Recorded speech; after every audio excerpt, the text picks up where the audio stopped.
Na naririnig na palagi yun katuwang na ng mga pangalan. Wow, sarap sa tenga. Sarap pakinggan. Parang pwedeng ulit-ulitin, ganon. All in Big Four. Yun, ganon, isa pa. All in Big Four. Ang sarap. Wow. Sarap Yun talaga, ang bro. sinasabi ko. Ako may gusto kong tanongin, nakapahinga na ba kayo after nung lumabas? Hindi pa. Hindi pa talaga. Talaga? Hindi pa talaga. Wala pa yung bonggang-bonggang gusto yung kumain ng mga tinolang manok, mga ganon. Wala pa din. It has been a week, and sobrang... Sunod-sunod yung fully guest booked list sila. nila eh. Oo, totoo yan. From Aquino Abunda Tonight to The Buzz. And I believe some of you MOR. guys have teleseries. May mga press cons kayo. Photoshoot, photoshoot. pictorial, basketball. In-expect nyo ba? Kasi Walang yung mga... basketball. yung mga celebrities natin, sina Daniel and Jane, sanay na sa buhay na ganito. Pumasok sila sa PBB All-In. Ganun na yung buhay nila. Hindi na, bro. Ha? Hindi ako With all sanay. the pictorial, all the pictorials, all the ramp modeling, something. Yes. Lahat nagawa niyan. Pero sina Vicky and Maris, bago pa lang sa industriya. Si Yes. Vicky nga, sa beauty contest eh. Di ba? Pero ngayon, how different is it sa mga dati pang nasasalihan? Iba kasi yung pageant, hindi ba din dito? Sa pageant, medyo mabilis lang kayo magkasama, tapos na. Ito, patuloy na nakikita pa din kami, and minsan mas magkakasama pa din kami. Gaano kalaki na bago yung buhay mo? Sa akin, malaki talaga. Tulad ng sa akin, sa personality ko, parang nakita ko din yung improvement. Yan. Kaya big help din siya na prepare ako para dito. Dati, yung Lady Mainhin natin, hindi yan sasalita. Ngayon, nakakahawak na ng mic. Maingay na ba? Nakahimik, di ba? Maingay na. Maris. Pa. Thank you so much, Maris. Yung Maris. Maris, gaano kalaki na buhay? Gaano kalaki yung nabago sa buhay mo? Nabuhay? Gaano kalaki na buhay yung Gaano kalaki na bago sa buhay mo ngayon? Kasi before po, parang normal po yung pamumuhay ko, yung school. Ngayon po, sobrang laki pong nagbago kasi hindi ko akalain mag-guest ako dito sa iba't ibang shows. Tsaka hindi rin sa akin po, pati na rin sa parents ko po. Now, I would like to ask the Big Four, no? Were you expecting na makarating kayo sa dulo? Big Four lang, iba na eh. Oo. Sige nga, tanong natin. Si Vicky muna, pag ganun tayo. Sa akin hindi, pero nung nakarating ako sa Big Four, kasi sobrang hirap talaga kasi yung buhay namin sa loob ng masaya siya, pero may halong hirap, iyak, tawanan, ganyan. Kaya hindi ko rin ina-expect. Pero nung napasama ko sa Big Four, sobrang malaking blessing na siya para sa akin. Maris. Sa akin po, dun sa loob ng bahay, ako po talagang mag-expect. Kasi the more na mag-expect, the more na mas masakit na if ikaw naging evicted. Kaya every week is a blessing. Nice. Every week doon, pinipray namin na sana may next week pa. Kasi hindi talaga namin alam kung saan kami magsistop doon sa PBB house po. One step at a time, Opo, kumbaga. one step at a Jane. Ayun, ganun din. Kasi, lalo na parang every week nominated pa ako. Sabi ko, naku, paano to? Kaya, Iisip mo baka last na? Parang oo, ganun. every week parang sabi ko, susulitin ko tong week na to. Kasi every week, it's like my last week. Ganun yung feeling. And na umabot ako sa Big Four, sobrang grabe achievement siya for me. And syempre sa lahat ng tumulong sa akin kasi Sobrang lakas ng Janesters. Kung alam mo lang, iba. All yung support. Thank you. All out and all in ang support nila Hindi para ako sa inyo. aabot ng Big Four, kaya sobrang nagpapasalamat ako. Kasi yun nga, every week din na nominated. And dahil sa kanila, naging strong ako. Ginawa ko silang motivation dahil pinapanatili nila ako sa bahay. So sabi ko, there must be some reason. Sabi ko, kakayanin ko to for them. And one of them is that Feeling ko, mas presence over lumaki. there, yung Yes, fans club na yan. thank you! Oo, maraming Salamat salamat po. Janesters. Daniel. Yun, para sa akin, hindi talaga ako nag-expect dahil, there was even a time na evicted ako. So, talagang maraming weeks na, nominated din. Parang And- sama ng tingin mo kay Maris nung sinabi mong evicted ako. Nominated. Oo, no? Magalan na. Sama mo kay Daniel! Siya ba yung vote sa'yo? Me and Jen, we were fighting for the nomination spot. Or me or Jen, nominated. Nominated ako, nominated. Pero Iba-iba talagang lang. hindi ko nang-expect kasi yun, sobrang hirap dun sa loob ng bahay. And yung mga experience na ginawa namin dun, iba talaga. So, yun, akala ko talaga I was evicted. Yun na nangyari sa eviction na yan. Makakita, joke lang. Yun, and yun, hindi ko na-expect, bro. Kasi sobrang hirap and I just let everything in God's hands. Yun. Coming from the big winner himself. Love you guys. Matsunaga. Ito, tanongin natin ng mga medyo juicy questions dito sa portion na to, ha. Sino ba naging crush niyo sa loob ng bahay ni Kuya? Crush! Ito, wait. Dapat yung sa loob lang ng bahay Wait! ni Kuya. yung crush, ibig sabihin, inspiration. Oo. Inspiration or yung medyo nagpapakilig lang sa'yo, yung Naging nagsabi special sa'yo. Oh, someone special. Not necessarily na love mo. Oo. Di ba? Yung crush. Crush lang. Simulan natin. Chusera kayo. Sa lalaki muna. Ayan, let's start with Daniel Matsunaga. Ako? Oo. Bakit ako muna? balik na Sandali. Sino ba naging crush mo sa loob ng bahay ni Kuya? Marami maganda, tingnan mo. Crush. Sino? Sino? Ito, Maris, pero bata. So, yun. She is my little sister.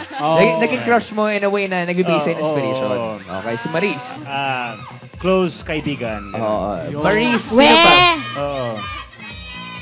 Sino pa? Meron pa ba? Bata. No, wala. Wala na. Yeah, Si we. Maris. Maganda Jane. sila lahat eh. So, nahirapan ako sa tanong mo. Jane. Nahihiya ako. Na on the Ito si spot. Jane eh. Medyo... Ano? Marami kasi naging love team si Jane eh, no? Mas maganda, si Jane na yung magsabi kung sino yung... Ganon? Kasi yung mga ex-housemates, talagang na-interview na namin na talagang marami sila nagsabi, ikaw yung special sa kanila.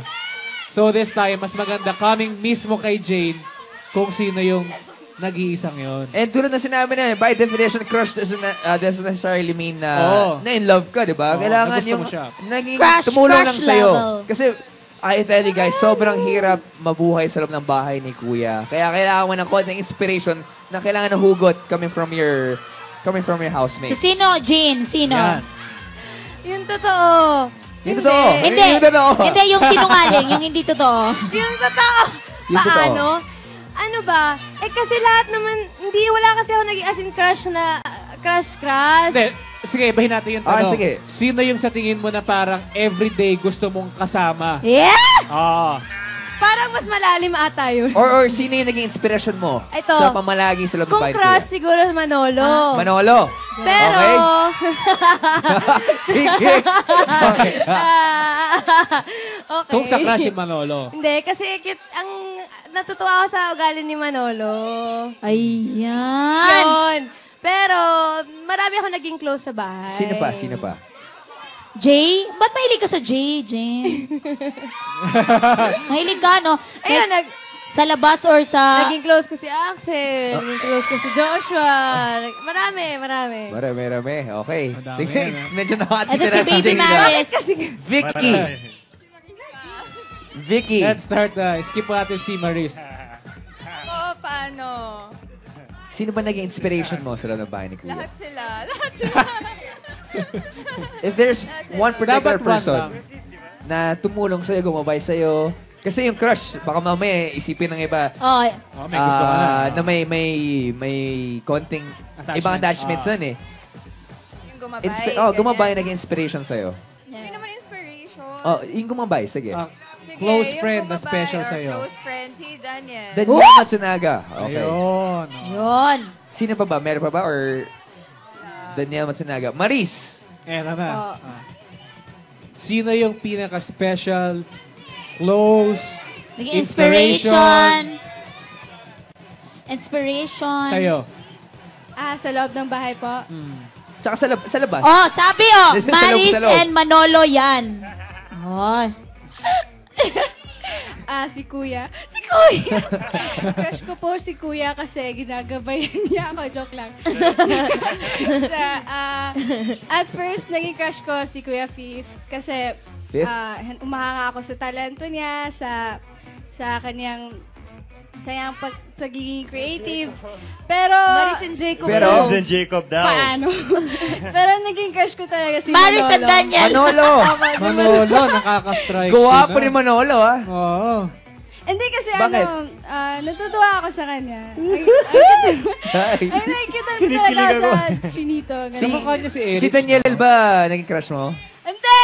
Hindi naman. Ano, Bata, oy. trato ko talaga sa kanya, Kuya, kuya. oh. Nagulat Kuya. na ako naman. Kuya. Daddy namin yan eh.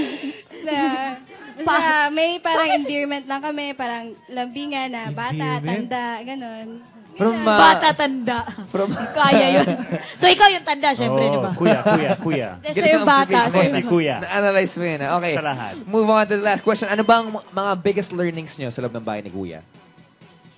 Siguro para sa akin, to give value sa mga maliit ng bagay. Kasi doon sa loob, we don't have sense of timing, Yes. anything. So talagang yung maliit ng bagay, dito sa labas, you make pansin sa mga ganyan. So yun. Vicky? Sa akin naman po, yung mga kahinaan mo, yung weakness mo and yung strength, kailangan tanggapin mo. Kung ano man yung pagkukulang mo, kasi lahat imperfect naman eh. So, tanggapin mo lang. Kasi Pakumbaba. kapag in-embrace mo yung sarili mo, Tama, mas tama. matatanggap ka ng tao and mas tanggap mo din yung sarili mo. When you're inside the house, you get to know yourself better, di ba? Yes. Maris? Yung natutunan ko talaga sa bahay ni Kuya, una yung paninindigan sa bawat desisyon na ginagawa mo. Tapos, ipaglaban talaga yung pangarap. Thank you so much, Maris. Jane Oineza? Ako, siguro, never say never. Never quit on anything. Pagpatuloy mo lang kahit anong mangyari, kahit anong sabihin ng iba, True. pagpatuloy mo lang. True. Laban lang. Laban lang. From Jane Oineza. And before we let you go, may mga gusto ba kayong i-plug? Plug. May mga, I'm So- sure marami pa kayong gagawin after na pag-stay niyo sa loob ng bahay ni Kuya. Vicky, ikaw muna. Sige. Sa akin po, may mga surprises, kaya abangan na lang po. Okay?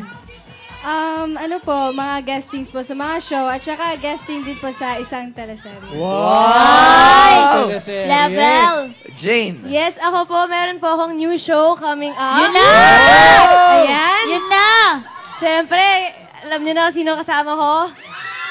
Siyempre, kasama si Loisa, si Joshua, si Marco, si Miss Vina Morales, Christian Vasquez, and iba pa. And September 13, nasa Davao din ako. Plus, yung mga iba pang updates, check nyo lang yung Twitter ko at it's Jane Oinesa. Follow me there.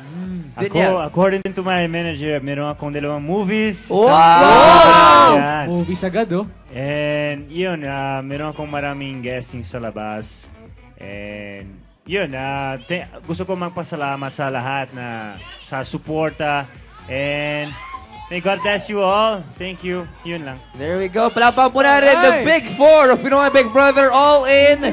Vicky, Maris, Jane, and Daniel Matsunaga. Now, from the Big Four, you better brace yourselves. Maganda na kayo because we've got the biggest stars coming here sa ASAP Chill Out. Sino-sino to? Si Sam Milby lang naman at si Ann Curtis. Ann Curtis! Both of them up next only here on ASAP Chill Out.